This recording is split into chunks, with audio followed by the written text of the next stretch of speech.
พระทีปังกรสัมมาสัมพุทธเจ้าและพระอรหันต์ก็เหยียบย่ำไปบนสรีระตั้งความปรารถนาครับในการเป็นพระพุทธเจ้าในการภายภาคหน้าหลังจากนั้นพระทีปังกรสัมมาสัมพุทธเจ้าก็พยากรณ์ว่าสุเมธาดาบทผู้นี้จะได้ตรัสรู้เป็นพระสัมมาสัมพุทธเจ้าทรงพระนามว่าโคตมะสักยมุนีก็คือองค์สมเด็จพระสัมมาสัมพุทธเจ้าของเราองค์ปัจจุบันนะครับล่วงมา 2,500 ปี600 ปีในปีนี้แห่งการตรัสรู้ฉะนั้นในกับภัททกัปนี้มีพระพุทธเจ้าบังเกิด5พระองค์ที่ผมได้รายงานให้ท่านผู้ฟังในรายการนี้ได้รับรู้รับทราบผ่านทางคลื่นสถานีวิทยุกระจายเสียงแห่งนี้ได้รับทราบไปแล้วในส่วนของ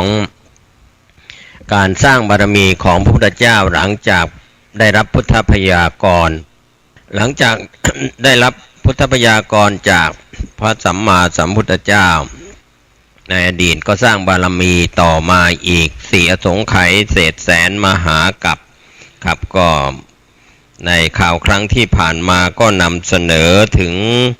การที่พระองค์ได้ทรงทรมานพระวรกายจนร่างกายสู้ผอมก่อนที่จะตรัสรู้เป็นพระสัมมาสัมพุทธเจ้าครับในโอกาสที่เป็นเจ้าชายสิทธัตถะนะครับที่แสวงหาโมกขธรรมไปยังสำนักอาราธดาบทการามโคตอุตกดาบทรามบุตร อาจารย์ทั้งสองนั้นก็สอนในส่วนของสมถกรรมฐานได้สมาบัติ7ได้สมาบัติ8ครับก็ได้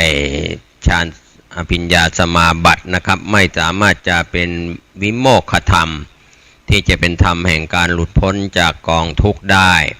ดังนั้นเจ้าชายสิทธัตถะหรือพระโพธิสัตว์ของเราก็แสวงหาจนในที่สุดครับก็หลังจากทรมานร่างกายจนถึงที่สุดในการบำเพ็ญทุกขกิริยาโดยมีปัญจวัคคีย์ทั้ง5เฝ้าดูแลปฏิบัติวัฏฏะอยู่ครับในการทรมานร่างกายนั้นก็ทำให้ร่างกายสู้ผอมทรมานก็เรียกว่าเป็นสุดโต่งด้านเรียกว่าตึงเกินไปครับถ้าหย่อนเกินไปก็เป็นผู้มากๆด้วยกามแบบชาวบ้านทั่วไปดังนั้นก็ไม่ใช่ทางพ้นทุกข์ก็กลับมาเสวยภกยาหารทำให้ร่างกายอ้วนพีดีงามตามปกติเมื่อร่างกายสมบูรณ์ตามปกติเห็นพระโพธิสัตว์เจ้าชายสิทธัตถะกุมารได้กลับมาเสวยภกยาหารปัญจวัคคีย์ทั้ง5ก็พระหนีไปไม่สนใจที่จะอุปถากก็บอกว่าพระโพธิสัตว์นั้นเป็นผู้มากๆครับก็ถือว่าไม่สนใจในสมัยอินเดียโบราณนั้นนิยมการทรมานร่างกายเสียเป็นส่วนใหญ่ครับก็ในการที่หลีกเล้นไปแต่เพียงผู้เดียวของพระโพธิสัตว์เมื่อเสวยภกยาหารมีร่างกายไม่สู้ผอมไม่ทรมานครับก็อยู่ในความเป็นพอดีการเข้าฌานออกฌานในส่วนของสมถกรรมฐานฌานสมาบัติของพระโพธิสัตว์ก่อนจะตรัสรู้ในวันเพ็ญวิสาขะครับเดือน6นะครับซึ่งเป็นวันวิสาขะในการนับเดือนทางภาคกลางครับในทางล้านนาก็จะนับเป็นเดือน8เหนืออะไรทำนองนี้ครับก็อย่างไรก็ตามก็ชื่อว่าวันวิสาขบูชาคืนตรัสรู้นั้นพระโพธิสัตว์ก็ได้เข้าฌานออกฌานครับบรรลุปฐมฌานทุติยฌานตติยฌานจตุตฌานตามลำดับครับก็ได้ระลึกชาติหนหลังนะครับปุเพนิวาสานุสติญาณระลึกชาติหนหลังได้ว่าพระองค์เคยเกิดเป็นอะไรในชาติต่างๆที่ผ่านมาชื่อว่าปุเพนิวาสานุสติญาณจุตูปปาตญาณก็เห็นการเกิดการตายหรือว่าเห็นการตายการเกิดของสัตว์ในภพภูมิต่างๆครับก็มีญาณในยามที่2ยามแรกครับตั้งแต่6 โมงเย็นจนถึง4 ทุ่มนั้นเป็นยามแรกครับเป็นบุเพนิวาสานุสติญาณจาก4 ทุ่มถึงตี 2ก็จะเป็นจุตูปปาตญาณเห็นการตายการเกิดของสัตว์แล้วก็ยานสุดท้ายตี 2 ถึง 6 โมงเช้าเป็น ยามสุดท้ายในยาม3ก็ถือว่ายานที่3ก็เกิดขึ้นอาสวัคยายานครับก็ทำให้อาสวะทั้งหลายไม่ว่าจะเป็นกามาสวะอาสวะเครื่องหมักดองคือกามภวาสวะอาสวะเครื่องหมักดองคือภพชาติก็ไม่เกิดอีกแล้วก็อวิชชาสวะ ความไม่รู้ที่เป็นเครื่องหมักดองก็หมดสิ้นไปครับเป็นการรู้แจ้งในอริยสัจจะทำทั้ง4ทุกข์สมุทัยนิโรธมรรคโดยย่อๆก็พอทำความเข้าใจครับก็เป็นการตรัสรู้ขององค์สมเด็จพระสัมมาสัมพุทธเจ้าในยาม3ก็สำเร็จครับในส่วนของโพธิญาณที่ได้ปรารถนายาวนานถึง20อสงไขยแสนมหากัปครับเป็นพุทธบารมีซึ่งถือว่ามีเวลาระยะสั้นน้อยที่สุดในพุทธบารมี3ประเภท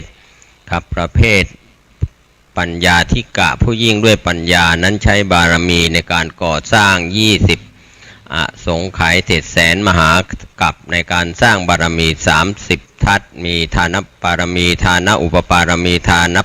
ปรมัตถบารมีเป็นต้นจนถึงอุเบกขาปรมัตถบารมีเป็นที่สุดบารมี30ทัศนั้นก็เวียนว่ายตายเกิดอยู่ในภพสงสารต่างๆครับ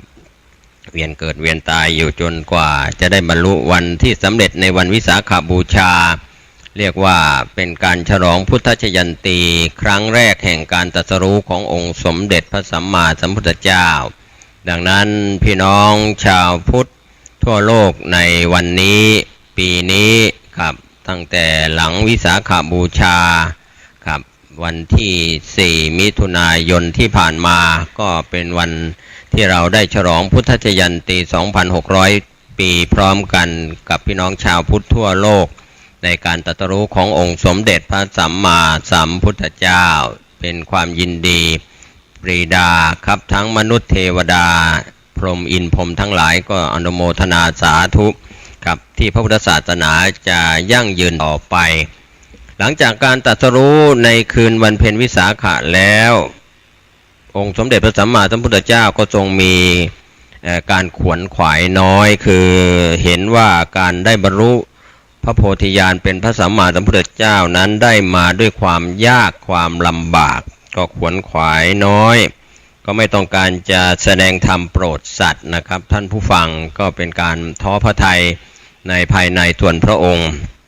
เรื่องราวต่างๆก็ทราบไปถึงท้าวสหัมบดีพรหมผู้มีหูทิพตาทิพก็รู้ในปิวิตกในความคิดขององค์สมเด็จพระสัมมาสัมพุทธเจ้าที่จะไม่แสดงธรรมท้าวสหัมบดีพรหมก็ได้เดินทางลงมากราบอาราธนาเพื่อแสดงธรรมที่เราจะได้ยินกันอยู่เสมอเป็นบทบาลีในบทอาราธนาธรรมการแสดงพระธรรมเมื่อพระคุณเจ้าขึ้นสู่ธรรมาสน์หรือขึ้นสู่ที่แสดงธรรมแล้วก็จะกล่าวคำอาราธนาธรรมว่าพรหมมาจโรกาธิปติสหัมปติกัตอัญชลีอันทิวรังยาจธาสันติตัตตาปราชะชาติกาเทเสตุธรรมังเนี่ยคือเป็นส่วนที่กราบอาราธนาโดยย่อๆครับในส่วนบทของการอาราธนาธรรมครับก็โดยเฉพาะป้าหนานปู่จารย์ทั้งหลายท่านก็จะกราบไหว้พระรับศีลอาราธนาศีลอาราธนาธรรมก็มีธรรมเนียมมาจากท้าวสหัมบดีพรหมครับผมผู้บรรยายคงไม่ได้อธิบายขยายในเรื่องของบาลีกันมากนักก็ต้องการจะดำเนินแนวคิดให้ท่านฟังเข้าใจง่ายๆก็จะใช้ภาษาบาลีให้น้อยลงครับเพราะในตอนต้นวันก่อนนั้นก็ยังเน้นตามศัพท์คำแปลจากภาษาบาลีซึ่งเป็นมคธภาษาตามหลักที่ได้แปลกันมาจากพระเถระครูบาอาจารย์เป็นการถอดมาจากพระไตรปิฎกก็อาจจะเป็นภาษาที่ฟังยากครับพี่น้องชาวพุทธที่เป็นชาวบ้านท่านผู้ฟังโดยทั่วไปเด็กฟังได้ผู้ใหญ่ฟังดีพระเถรเณรชีก็ฟังกันได้เราร่วมกันรักษาพระพุทธศาสนาเราร่วมกันฉลองพุทธชยันตี 2,600 ปีในปีนี้ตลอดทั้งปีนะครับต่อไปอีก100 ปีข้างหน้า 2,700 ปีเราจะได้ร่วมฉลองกันหรือไม่จะ เวียนว่ายตายเกิดมาเกิดเป็นมนุษย์อีกหรือไม่อย่างไรครับหลายคนหลายท่านไม่ทราบวาระวิถีจิตในการที่จะไปเกิดหลังจากจุติคือตายในชาตินี้แล้วเราจะเกิดในสุคติภูมิหรือทุกติภูมินั้นเรายังไม่มีอะไรเป็นเครื่องวัดตราบใดถ้าเรายังไม่ได้เจริญสติปัฏฐานทั้ง4กายเวทนาจิตธรรมได้ผ่านญาณ16ครั้งแรกเป็นพระโสดาบันครับจึงจะปิดประตูอบายก็จะมาบังเกิดปิดประตูอบายก็คือไม่ไปบังเกิดเป็นสัตว์นรกเปรตอสุรกายสัตว์เดรัจฉานอันนี้สำหรับพระอริยบุคคลสำหรับปุถุชนนั้นเป็นอัตราเสี่ยงครับไม่มีอะไรเที่ยงแท้แน่นอนเรียกว่าอนิยตไม่แน่นอนถ้าทำดีเรียกว่าจิตเตสังกิริเถสุคติปาติกังขาก็คือถ้าเรามีจิตไม่เศร้าหมองก็มีสุคติเป็นที่หวังจิตเตสังกิริเถทุกติปาติกังขาถ้าเรามีจิตใจเศร้าหมองก่อนดับก่อนเสียชีวิตก็มีทุกติเป็นที่หวังนะครับก็คงไม่มีใครกล้ายืนยันใครว่าจะไปเกิดที่ไหนอย่างไรเรารักษาเนื้อรักษาตัวของแต่ละคนแต่ละท่าน ดังคำกล่าวอยู่เสมอว่าอัตตาหิอัตโนนาโถตนเป็นที่พึ่งของตนเพราะฉะนั้นในชาตินี้เราได้เกิดเป็นมนุษย์ได้พบพระพุทธศาสนาถือว่าโชคดีเมื่อโชคดีแล้วเราได้มีโอกาสบริจาคทานบริจาคทานแล้วยังไม่พอรุดได้สมาทานศีล5ศีล8ศีลอุโบสถก็โชคดีอีกได้มีโอกาสเจริญสมถกรรมฐานได้มีโอกาสเจริญวิปัสสนากรรมฐานก็โชคดีอีกได้มีโอกาสเห็นสมณะคือนักบวชฉะนั้นการส่งเสริมการบรรพชาและการอุปสมบทของกุลบุตรของบรรดาพ่อแม่ผู้ปกครองครับก่อนจะเข้าพรรษาหรือจะออกพรรษาอย่างไรก็บางคนบางท่านก็ลาบวชได้3วัน7วัน10วัน1เดือน3เดือนหรือว่า4เดือนแล้วแต่จะคนที่ทำงานราชการก็อาจจะลาบวชได้มีเวลามากครับบางคนทำงานเอกชนบริษัทด้านเอกชนก็อาจจะลางานได้ไม่กี่วันนะครับก็จะมีการบรรพชาอุปสมบทในปัจจุบันเราจะเห็นได้ว่าลูกหลานของเราในประเทศไทยก็มีโครงการบรรพชาสามเณรภาคฤดูร้อนสาธารณทายาทที่สำคัญก็คือการบรรพชาเป็นสามเณรเอาลูกหลานเข้าสู่ร่มเงากาสาวพัสทั้งคนไทยภาคต่างๆภาคเหนือภาคกลางภาคอีสานภาคใต้หรือคนไทยทางล้านนาหรือคนไทยไตใหญ่ครับพี่น้องชาวไตใหญ่ก็เรียกว่าบวชลูกแก้วครับก็ถือว่าใครที่ได้มีลูกมีหลานมีญาติที่เป็นลูกผู้ชายได้มีโอกาสเข้าสู่ร่มเงากาสาวพัสก็จะได้เป็นสาธารณทายาท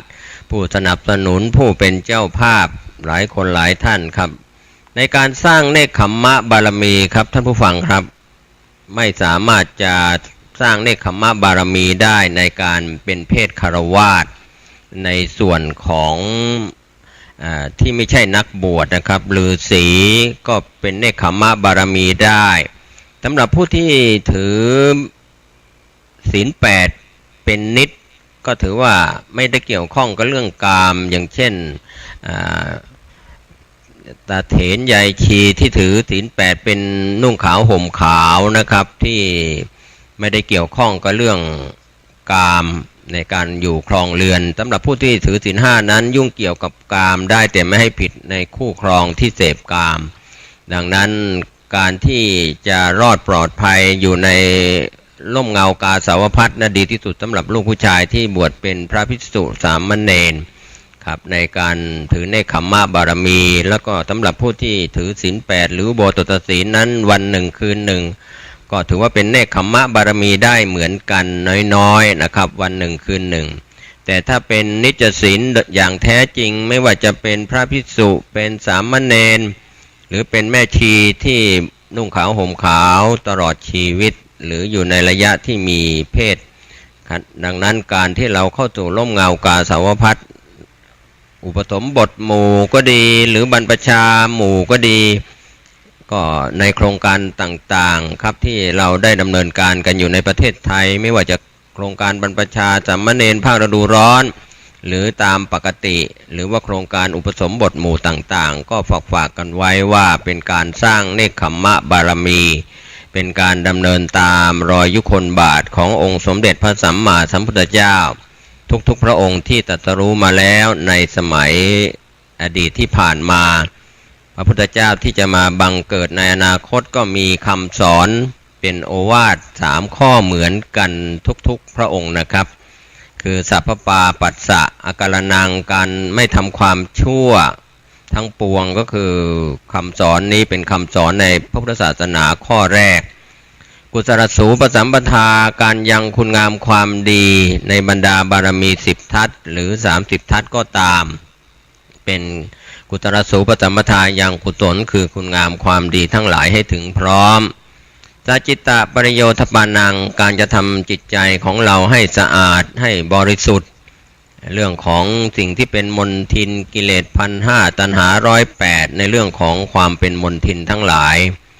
สุทธิความบริสุทธิ์อสุทธิความไม่บริสุทธิ์เป็นเรื่องเฉพาะตัวเราจะรู้ว่าเรามีกายบริสุทธิ์หรือไม่อย่างไรเรามีวาจาบริสุทธิ์หรือไม่อย่างไรเรามีจิตใจบริสุทธิ์หรือไม่อย่างไรนี่สำคัญนะครับเพราะว่าเป็นโอวาท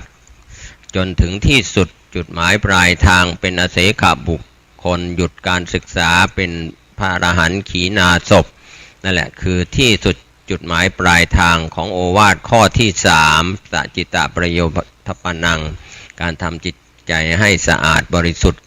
ครับเอตังพุทธานาสาตนังอันนี้ก็เป็นคำสอนของพระพุทธเจ้าทั้งหลายไม่ใช่พระองค์ใดพระองค์หนึ่งพระพุทธเจ้าที่ตรัสรู้แล้วบังเกิดมาแล้วจบไปแล้วก็สอนอย่างนี้ในปัจจุบันก็สอนอย่างนี้ในโอวาท3ข้อ3ประการและพระพุทธเจ้าจะมาตรัสรู้ในการภายภาคหน้าก็สอนอย่างนี้ดังนั้นคำสอนในทางพระพุทธศาสนาก็จะเห็นได้ว่า3ข้อ3ประการคือละชั่วทำดีทำจิตใจให้สะอาดบริสุทธิ์คำว่าทำจิตใจให้สะอาดบริสุทธิ์ก็หมดจากมลทินเพราะฉะนั้นในโอกาสที่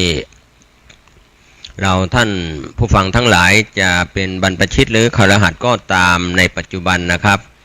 ก็ถือว่าต่างคนต่างสร้างบารมีของแต่ละตนแต่ละคนแต่ละท่านนะครับเราไม่ว่ากันบุญญาบารมีของแต่ละคนจากอดีตทำอะไรมาเราก็จะรู้เฉพาะตนถ้าเราระลึกชาติหนหลังได้บุญบารมีในชาตินี้เราทำอะไรมาตั้งแต่เด็กอยู่กับพ่อกับแม่จนถึงปัจจุบันหรือในอนาคตเราจะทำอะไรต่อไปทางกายทางวาจาและจิตใจจะคิดดีทำดีพูดดีอย่างไรครับอันนี้ก็เป็นแนวทางเป็นหนทางที่สำคัญดังนั้นพระโพธิสัตว์ได้ตรัสรู้เป็นพระสัมมาสัมพุทธเจ้าตามหน่อพุทธังกูลเรียกว่าผมใช้ศัพท์ในรายการว่าพุทธวงศ์ก็คือเราเล่าถึงพระโพธิสัตว์ในสมัยอดีตหน่อพุทธังกูลที่ได้สร้างบารมีถ้าเรานำนิทาน500ชาติหรือ10ชาติใหญ่ๆครับมาเล่าก็คงจะยาวกันคุยกันพูดกันบรรยายกันเป็นปีก็ไม่หมดนะครับเพราะว่าพระเจ้า500ชาติเนี่ยพระโพธิสัตว์ได้เกิดเสวยพระชาติเป็นอะไรทำสร้างบารมีในบารมี10ทัศ30ทัศเป็นอย่างไรครับอันนี้เราจะต้องท่องไปในพระไตรปิฎกก็จะมีอรรถกถาดีกานุดีกาต่างๆขยายเนื้อความไว้ให้ท่านที่ศึกษาในพระไตรปิฎกเพราะฉะนั้นเราเป็นชาวพุทธที่ดีครับเราอย่าทิ้งหลักฐานก็คือพระไตรปิฎกแล้วก็บทที่ขยายเนื้อความกันออกมาไม่ว่าจะเป็นอรรถกถาดีกานุดีกาต่างๆที่อรรถกถาจารย์ที่อธิบายจากบาลีซึ่งเป็นพุทธวจนะในตอนต้นขยายในภายหลังครับในการศึกษาหลังจากท้าวสหัมบดีพรหมได้ทราบความปริวิตกขององค์สมเด็จพระสัมมาสัมพุทธเจ้าที่ขวนขวายน้อยจะไม่แสดงธรรมครับก็ได้มารัตนาองค์สมเด็จพระสัมมาสัมพุทธเจ้าครับให้โปรดสัตว์ก็ยก ด้วยข้ออุปมาพระองค์ทรงพิจารณาหลังจากทราบการอาราธนาของท้าวสหัมบดีพรหมแล้วพุทธองค์ก็มีความกรุณาคุณในสัตว์ทั้งหลายก็ตรวจดูสัตว์โลกด้วยพุทธจักษุของพระองค์ก็มองเห็นว่าสัตว์โลกนี้หมู่สัตว์มีกิเลสน้อยก็มีอยู่ครับกิเลสปานกลางกิเลสพอจะโปรดได้ก็มีอินทรีย์แก่กล้าก็มีอินทรีย์อ่อนก็มีครับอาการดีก็มีอาการเลวก็มีพึงสอนให้รู้ได้ง่ายก็มีครับพึงสอนให้รู้ได้ยากก็มีครับบางพวกก็มีปกติเห็นโทษในปรโลกเป็นภัย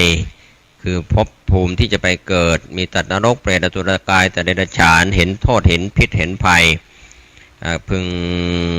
เรียกว่าเปรียบเหมือนเอายกกอบัวหรือว่าดอกบัวนะครับมาเป็นตัวอย่างว่ากอบัวขาบกอบัวหลวงที่เกิดในน้ำท่านผู้ฟังคงจะรู้จักบัวหลวงบัวขาบบัวแดงบัวอะไรต่างๆที่เกิดอยู่ในน้ำเจริญในน้ำบางเหล่าก็ยังไม่พ้นน้ำจมอยู่ในน้ำครับยังไม่เบ่งบานดอกบัวนะครับน้ำก็หล่อเลี้ยงไว้บางเหล่าก็ตั้งอยู่เสมอน้ำยังไม่บานนะครับบางเหล่าก็ตั้งขึ้นพ้นน้ำรับแสงพระอาทิตย์ก็เบ่งบานก็คือดอกบัวเมื่อ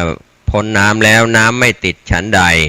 ครับในการพิจารณาด้วยพุทธจักษุขององค์สมเด็จพระสัมมาสัมพุทธเจ้าก็ได้เห็นหมู่สัตว์ซึ่งมีกิเลสดุจธุลีในตาครับที่เป็นผงเข้าตามีน้อยบ้างมีมากบ้างครับก็ถือว่าอินทรีย์แก่กล้าอินทรีย์อ่อนคำว่าอินทรีย์นี่ก็คือสัตทินทรีย์มีศรัทธาวิริยะเป็นวิริยินทรีย์สตินทรีย์เป็นสติสมาธินทรีย์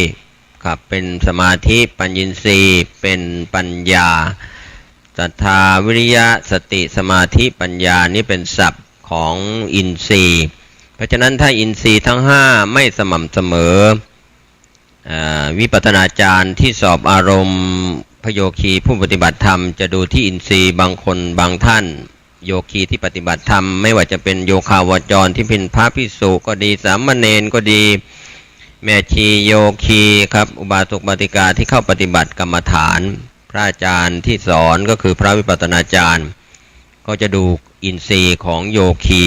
ในเรื่องของอินทรีย์ทั้ง5เหมือนนิ้ว5นิ้วของนิ้วมือเราครับนิ้วโป้ก็เหมือนสัตทินทรีย์ครับ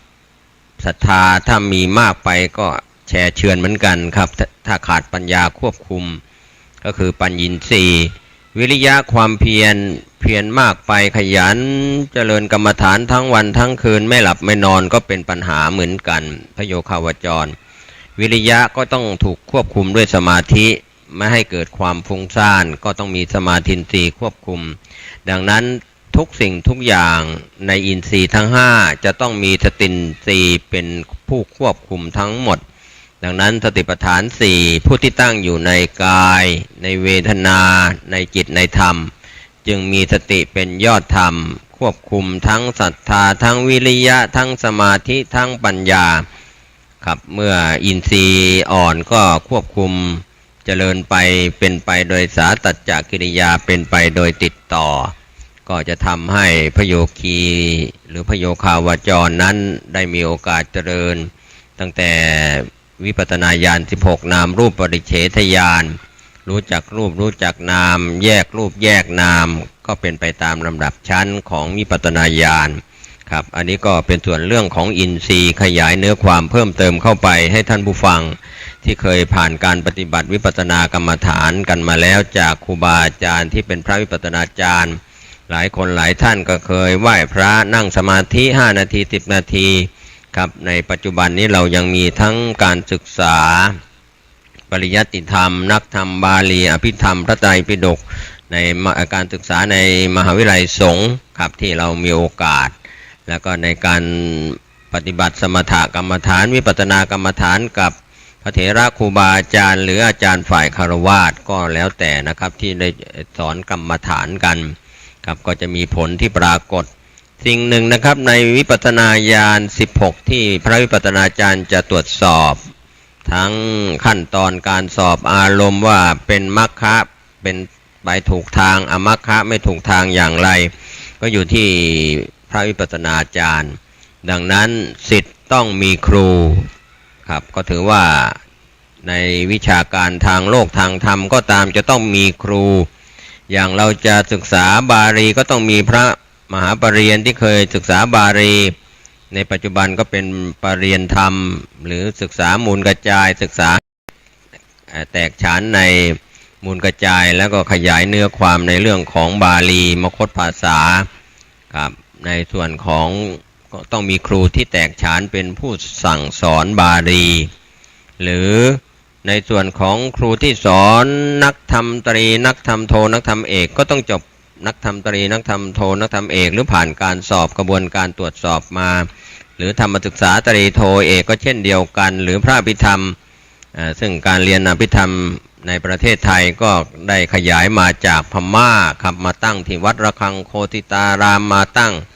ที่วัดมหาธาตุท่าประจันกรุงเทพขยายเรื่องของการศึกษาอภิธรรมชั้นน้อยๆเรียกว่าจุฬาอภิธรรมเป็นการศึกษาในอภิธรรมมัตสังคหะ9 ปริเฉดจากนั้นก็จะขยายไปเรียนคัมภีร์มีธรรมสังคณีปกรณ์เป็นต้นขยายไปจนจบคัมภีร์ที่7มหาปฐานก็ถือว่าในอภิธรรม7คัมภีร์ก็จะละเอียดสุขุมลุ่มลึกไปตามลำดับอันนี้ผมขยายเนื้อความเพิ่มเติมในส่วนของธรรมะที่ในการที่ว่าด้วยข้ออุปมาเนี่ยคำสั่งสอนขององค์สมเด็จพระสัมมาสัมพุทธเจ้าเนี่ยสุขุมลุ่มลึกไปตามลำดับท่านผู้ฟังครับเคยไปเที่ยวทะเลความลุ่มลึกของทะเลเนี่ยจากชายฝั่งลงไปถึงสะดือทะเลเนี่ยเราไม่สามารถจะหยั่งได้พระธรรมคำสอน 84,000 พระธรรมขันธ์เนี่ยเราก็ศึกษากันตลอดชีวิตนี้ก็ไม่จบไม่สิ้นนะครับไม่ว่าผู้บรรยายหรือใครก็ตามที่จะศึกษากันเกิดมาอีกกี่ชาติก็ไม่จบแม้จะเป็นผู้แตกฉานจบเตปิฎกะครับเมียนมาหรือพม่าในปัจจุบันนี้ยังมีผู้จบพระไตรปิฎกแต่ประเทศไทยเราเนี่ยไม่มีครูบาอาจารย์ที่จะสอนกันจริงจังครับจะเห็นได้ว่าอาจารย์ที่สอนในเมียนมาหรือพม่าจากอดีตถึงปัจจุบันนั้นเมื่อจบพระไตรปิฎกก็สอนจริงๆมีทำหน้าที่สอนครับก็เป็นพระภิกษุที่คงแก่เรียนแล้วก็สอนลูกศิษย์ลูกหากันทั้งกลางวันกลางคืนครับอย่างจริงจังในด้านการศึกษาพระไตรปิฎกบ้านเรานี่ก็ศึกษากันมีทั้งบาลีประโยคปท1 2ประโยคปท3ถึงประโยคปท9ที่มีการสอบในบาลีสนามหลวงเรียนนักธรรมตรีโทเอกธรรมศึกษาตรีโทเอกของแม่กองธรรมสนามหลวงหรือเรียนอภิธรรมในส่วนของอภิธรรมโชติกาวิทยาลัยหรือของนี่เป็นส่วนของวัดมหาธาตุท่าประจันกรุงเทพแล้วก็ในส่วนของวัดระฆังโคติตาราม ก็มีสาขาของเขาก็แล้วแต่ใครจะมีโอกาสครับก็มีครูบาอาจารย์เป็นอาจารย์ท่านเดียวกันที่มาจากพม่าในสมัยอดีตซึ่งคณะสงฆ์ไทยได้นิมนต์พระเถระที่ทรงคงแก่เรียนด้านพระอภิธรรมมาเปิดสอนกันในยุคไม่กี่สิบปีมาครับยังไม่ถึง100 ปีแต่ว่าในการศึกษาพระไตรปิฎกอัตถกถาฎีกานุฎีกานั้นก็มีมาทุกยุคทุกสมัยอยู่แล้ว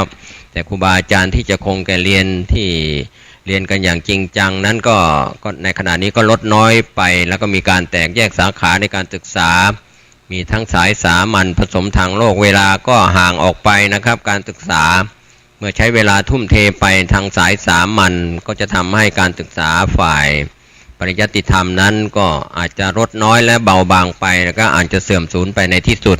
ครับเพราะว่าปัจจุบันนั้นเราจะเห็นได้ว่าการศึกษาในทางพระพุทธศาสนาแม้จะมีมหาวิทยาลัยสงฆ์ทั้ง2 แห่งการศึกษานั้นก็ถามว่าแน่น